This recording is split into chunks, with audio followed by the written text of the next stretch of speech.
I never thought I'd be standing on my parents' doorstep, being told I didn't exist. The autumn wind whipped around me, scattering golden leaves across the porch where I'd played as a child. The same porch where Dad had taught me to ride a bike, where Mom had taken countless first day of school photos.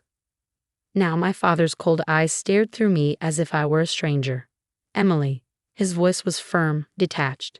"We don't have a daughter. Please leave before I call the police." Behind him, my younger brother Marcus leaned against the doorframe, a smug smile playing on his lips. The keys to my old bedroom dangled from his belt loop, a deliberate taunt. He'd always been jealous of my success, of my relationship with our parents, or at least, what that relationship used to be. At 32, I built a life most people would envy. Senior investment banker at Morgan Stanley, penthouse apartment in Manhattan, and enough disposable income to support my family comfortably. Every month like clockwork, I sent money. $3,000 for my parents' mortgage, $2,000 for their utilities and expenses, $1,500 for Marcus's car payments and insurance. I'd even paid for Mom's knee surgery last year, $45,000 out of pocket because their insurance wouldn't cover it. "Dad," I tried again, my voice steady despite the tremor in my hands. "What's going on?" "We talked just last week about Thanksgiving dinner. Mom said she was making her special cranberry sauce." He didn't flinch. "I don't know who you've been talking to, but we have no daughter. Only our son, Marcus. Now leave, or I'll have to involve the authorities." The door slammed shut. Through the frosted glass, I watched their silhouettes move away, returning to what I assumed was a Thanksgiving dinner I'd spent 3 days looking forward to. The turkey I'd ordered from that expensive organic farm Mom loved sat in my car, probably still warm. My phone felt heavy in my hand as I pulled it out. Opening my banking app, I stared at the scheduled transfers set for next week. Mortgage, utilities, Marcus's payments. My thumb hovered over the cancel button. "Ms. Walker?" A voice called from the sidewalk. I turned to see Mrs. Henderson, our next-door neighbor for the past 20 years, looking concerned. "Is everything all right?" I heard raised voices. I forced a smile. "Everything's fine, Mrs. Henderson. Just a misunderstanding." "Misunderstanding," she frowned. "But I saw your parents loading up their car this morning with suitcases. Your mother told me they were going to Marcus's new lake house for Thanksgiving. Said it was just going to be the 3 of them, a proper family holiday." The pieces clicked into place. Marcus's new lake house. The one he'd supposedly bought with his savings from his middle management job at a local car dealership. The same brother who'd been begging me for money just 2 months ago to cover his rent. I pulled up my bank statements on my phone. There they were, a series of large withdrawals from my parents' joint account, which I added them to last year to make managing their expenses easier. Withdrawals that coincided perfectly with the purchase date of Marcus's lake house. They used my money I'd given them for their mortgage and medical bills, to buy my brother a vacation home. And now they were pretending I didn't exist. My finger pressed the cancel button on all scheduled transfers. "Thank you, Mrs. Henderson," I said quietly. "You've been very helpful." Back in my car, I sat for a moment watching the turkey get cold in its fancy packaging on the passenger seat.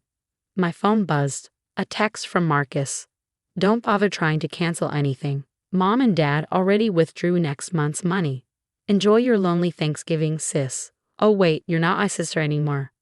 I started the engine, but instead of heading back to my empty penthouse, I drove to my office. The Morgan Stanley building was quiet on Thanksgiving evening, just a few security guards and maintenance staff. In my office, I pulled up my parents' financial records, all the accounts I had access to, all the transactions I'd carefully managed for them over the years. What I found made my blood run cold. The lake house wasn't the only thing. There were jewelry purchases, luxury car payments, expensive restaurants, all using money I'd sent for their basic needs. While I'd been living modestly, saving where I could to support them, they'd been living lavishly and laughing behind my back. But that wasn't even the worst part. Hidden in the transaction history was evidence of something far more sinister.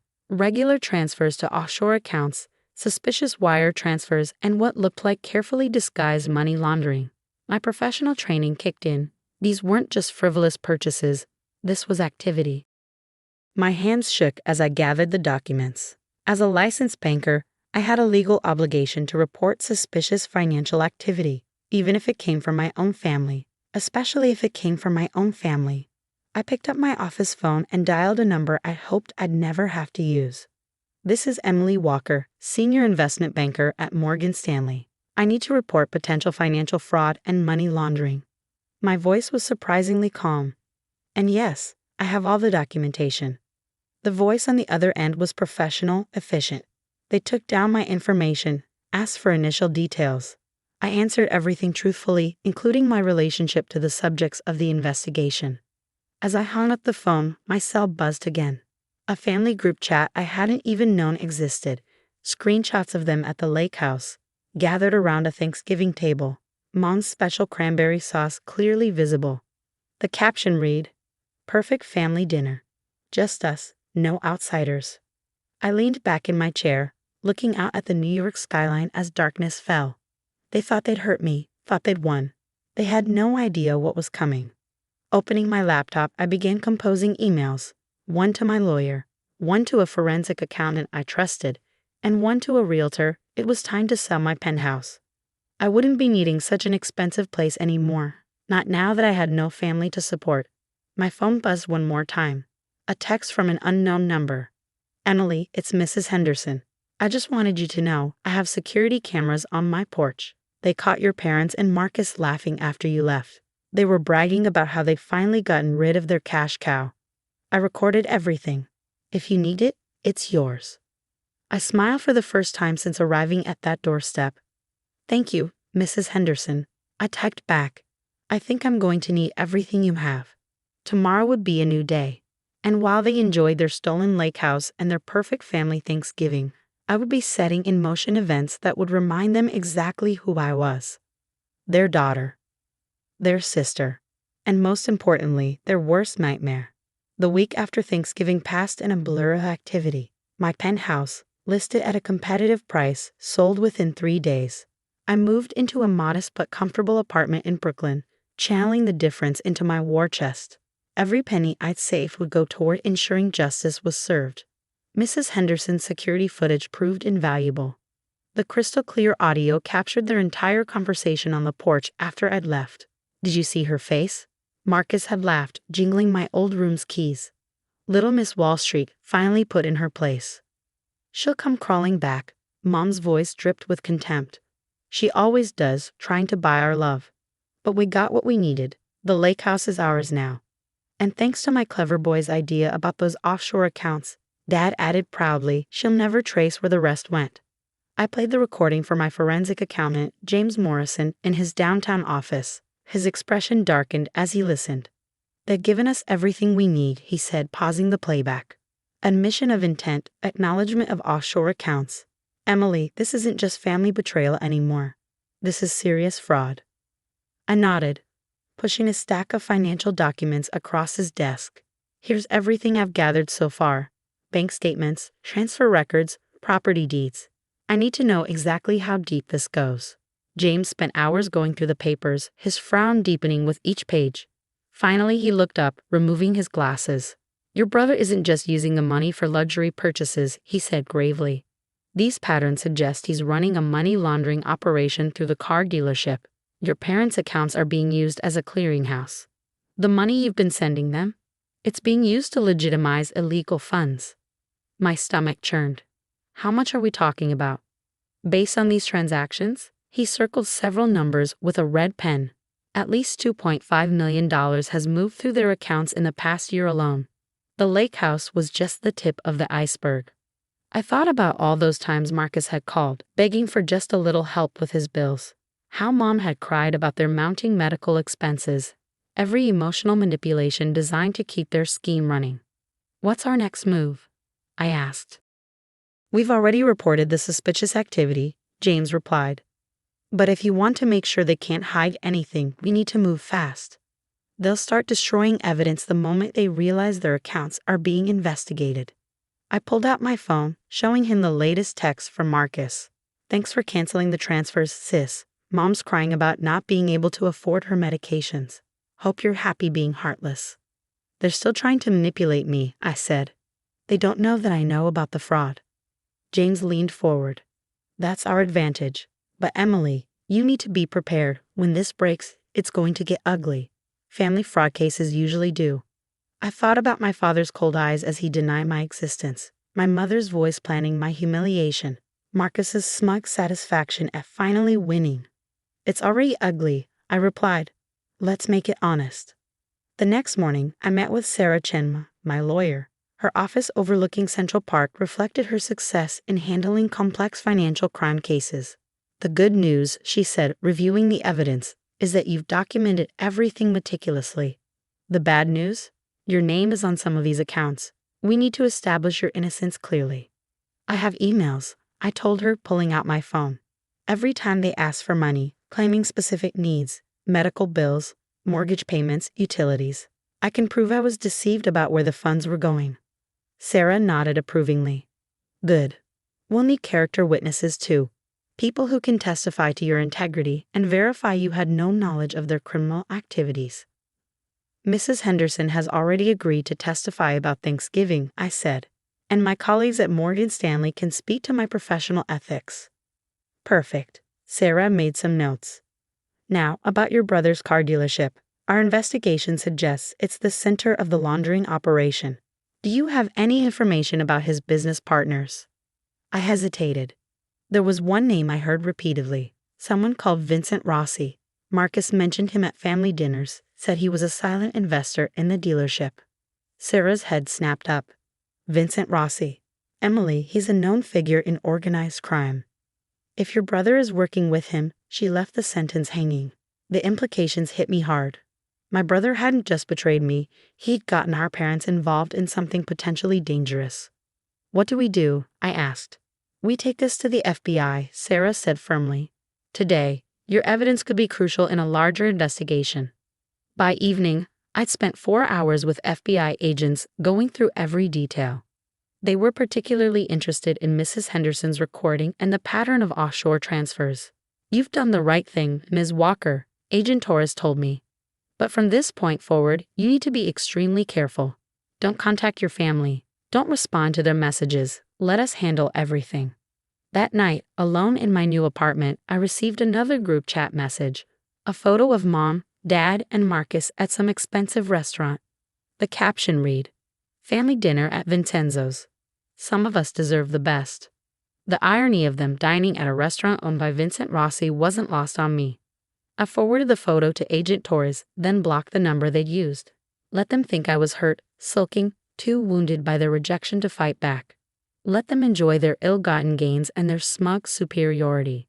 The investigation was moving forward. Their world would crash down soon enough.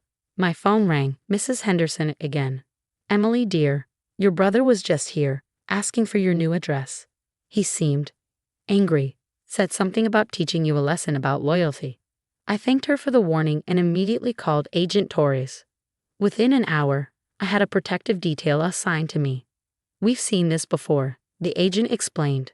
When fraudsters realize they're about to lose everything, they sometimes lash out at whoever they blame. As I lay in bed that night, I thought about the family photos I still had on my phone. Birthday parties, graduations, holidays, years of memories that now felt like elaborate lies. I scrolled through them one last time, then hit delete all. The past was gone. I had to focus on the future and on making sure justice was served. A text from James popped up. Found something big in the offshore accounts. Meeting tomorrow, 9 a.m. This could be the smoking gun we need. I set my alarm, knowing tomorrow would bring me one step closer to exposing their true nature to the world. They'd chosen to erase me from their family. Soon, they'd learn exactly what that meant. James' office was unusually quiet when I arrived the next morning. The forensic accountant sat behind his desk, 3 monitors displaying complex financial diagrams and transaction flows. His expression told me everything. This was bigger than we'd imagined. You might want to sit down for this, Emily, he said, turning one monitor toward me. Remember those offshore accounts? They weren't just for hiding your money. Your brother was using them to run a sophisticated vehicle export scam.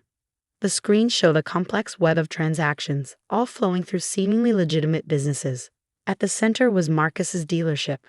They buy luxury cars here, James explained, using laundered money. Then they'd ship them overseas at inflated prices, claiming insurance on damaged vehicles.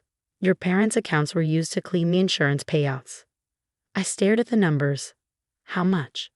Conservative estimate, $15 million over the past 2 years. James handed me a USB drive. I've documented everything. But Emily, there's something else. Something personal. He pulled up another document, a trust agreement I'd never seen before.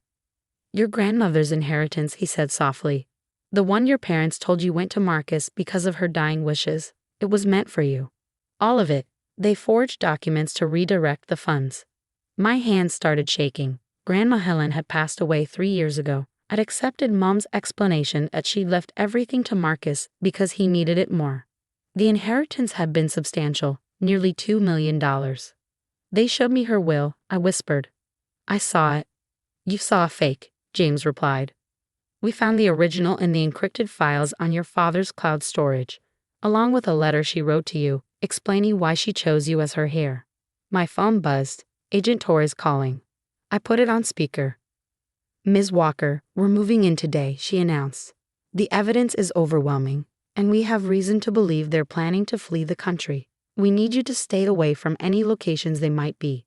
As if on cue, my work phone lit up with a message from the building's security desk. Ms. Walker, your brother Marcus is here demanding to see you. Should we let him up? No, I said firmly, and call this number immediately if he returns. I gave them Agent Torres's contact. I spent the next few hours in James' office, watching the operation unfold through updates from the FBI team. They hit multiple locations simultaneously: the dealership, my parents' house, the lake house, and 3 other properties I hadn't even known about. At 2:47 p.m., my phone buzzed with a news alert. Major FBI raid at local luxury car dealership. Owner and associates arrested in international fraud investigation. Minutes later, the messages started pouring in. Mom, what have you done? How could you betray your family like this? Dad, you'll regret this. No one will ever trust you again. Marcus, I'm going to destroy you for this, sis. Watch your back. I forwarded each threat to Agent Torres without responding. Then a different message came through from Mrs. Henderson with a video attachment. Thought you should see this. They tried to break into your old room before the FBI arrived, looking for something in the floorboards. The video showed my parents and Marcus frantically prying up floorboards in my childhood bedroom, growing increasingly panicked when they couldn't find whatever they were looking for. I smiled, remembering the hidden compartment in my closet where I'd actually kept my important documents as a teenager, the same place where, coincidentally, I'd hidden a recorder the last time I visited, right after they'd started acting strangely about the lake house. Check my old closet, I texted Agent Torres. Hidden candle, back right corner. There might be something useful there. An hour later, she called back. Found it. The recordings. They're discussing everything. The fraud, the inheritance theft, even plans to frame you if they got caught. This is the final nail in their coffin. I walked to my office window, watching the sun set over Brooklyn. In the reflection, I barely recognized myself. The dutiful daughter who'd supported her family without question was gone. In her place stood someone stronger, someone who refused to be a victim. My office phone rang, the front desk again. Ms. Walker. Mrs. Patricia Walker is here. She's crying, saying she needs to speak with her daughter. I thought about all the tears Mom had shed over the years, each one carefully calculated to manipulate me. Not anymore. I don't have a mother, I replied, echoing Dad's words from Thanksgiving. Please escort her out. Later that evening, Sarah called with updates. The FBI had frozen all their accounts. The lake house and other properties were being seized.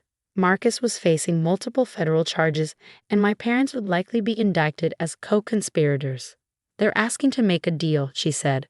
They want to bring in Vincent Rossi in exchange for leniency. I laughed humorlessly. Let me guess. They're hoping I'll speak up for them, tell the prosecutors what wonderful parents they've been. Actually, Sarah's voice held a note of satisfaction. They're learning that having no daughter works against them now. You can't claim family loyalty from someone you've disowned. As night fell, I sat in my new apartment, surrounded by unpacked boxes. My phone had finally stopped buzzing with threats and pleas. In the silence, I opened my grandmother's letter, the one they'd hidden from me for 3 years. My dearest Emily, it began. I'm leaving you everything because you have what your brother lacks: integrity. Use it wisely, and never let anyone make you doubt your worth. Not even family, especially not family. I folded the letter carefully, thinking about Thanksgiving, barely 2 weeks ago. They thought they were punishing me by shutting that door. Instead, they freed me to open a different one that led to truth, justice, and finally, peace. My phone buzzed one last time. Agent Torres. Thought you'd want to know. Vincent Rossi just rolled on your brother. It's over. I smiled, looking out at the Brooklyn lights. It wasn't over, it was just beginning. And this time, I was writing the story. 6 months after that fateful Thanksgiving, I sat in the federal courthouse, watching my family enter their guilty pleas. Marcus, handcuffed and in an orange jumpsuit, avoided my gaze. Mom dabbed at her eyes with a tissue, playing the role of devastated mother even now. Dad just stared straight ahead, his face a mask of stone. The charges were extensive: money laundering, wire fraud, insurance fraud, forgery, and conspiracy. The evidence was overwhelming, thanks to their own meticulous record-keeping and their arrogance. They never thought their cash cow daughter would turn on them. In light of the defendants' lack of cooperation and the extensive nature of their crimes, the judge announced, "I am imposing the maximum sentences allowed under the plea agreement. Marcus Walker, 15 years. Robert and Patricia Walker, 8 years each." I felt nothing as they were led away. No satisfaction, no sadness, just a quiet sense of closure. Outside the courthouse, reporters waited with cameras and microphones. "Ms. Walker, how does it feel to send your own family to prison?" I stopped, facing the cameras directly. They made their choice on Thanksgiving when they said they had no daughter. I simply showed them what that really meant. That evening, I had dinner with Mrs. Henderson, who'd flown in to testify. We sat in my new garden apartment in Brooklyn, sharing a bottle of wine. "The house sold yesterday," she told me. "Young couple with 2 kids. They're planning to redo your old room as a nursery." I smiled, thinking of my childhood bedroom with its hidden compartments and buried secrets. "Good, that house needs some honest memories. And what about you, dear? What's next?" I showed her the letter I'd received that morning. Morgan Stanley was promoting me to executive director with a new office in London. A fresh start, an ocean away from the shadows of my past. London? Oh, Emily. Mrs. Henderson squeezed my hand. "Your grandmother would be so proud." Later that night, I visited my grandmother's grave for the first time since discovering the truth. I placed white roses, her favorite, against the headstone. "You were right, Grandma," I whispered. "About everything. I just wish I'd known sooner." My phone buzzed. A message from Agent Torres. The FBI had finally cracked my parents' last hidden account. Inside, they'd found emails discussing plans to frame me for the entire scheme if they were ever caught. They'd been plotting my downfall, even while cashing my support checks. But they had underestimated me. They'd raised me to be strong, independent, and successful, then resented me for becoming exactly that. Their perfect plan had backfired spectacularly. The next morning, as I packed for London, a final letter arrived from the prison. My mother's handwriting, shaky but still familiar. "Emily, we're sorry. We know it's too late, but we're sorry. If we could take it all back. Love, Mom." I dropped the letter in the shredder without finishing it. Some bridges aren't meant to be rebuilt. My new apartment overlooked the Thames. On my first morning in London, I stood on the balcony, watching the sun rise and feeling lighter than I had in years. My phone rang, James, with one last update. "The court approved the restoration of your grandmother's inheritance with interest. The funds will be released next week." And Emily? They found something else in those emails. "Your brother had plans to expand the scheme, using your banking credentials, if you hadn't stopped them when you did." "Sometimes the best family is no family at all," I replied, watching boats cruise down the river. A year after that Thanksgiving doorstep rejection, I hosted my own holiday dinner. Around my table sat the people who'd helped me through the darkest time of my life. Mrs. Henderson, James, Sarah, even Agent Torres. None of them related by blood, yet all of them more family than my family had ever been. To chosen family, I toasted, raising my glass, and to closed doors that lead to better ones. As we enjoyed the meal, my phone lit up with a news alert. "Vincent Rossi pleads guilty, car dealership fraud case closed." The final chapter of my old life was ending. But I wasn't looking back anymore. My new life was ahead of me, built on truth, strength, and the knowledge that sometimes the greatest gift family can give you is showing you who they really are. I'd lost a false family, but I found myself.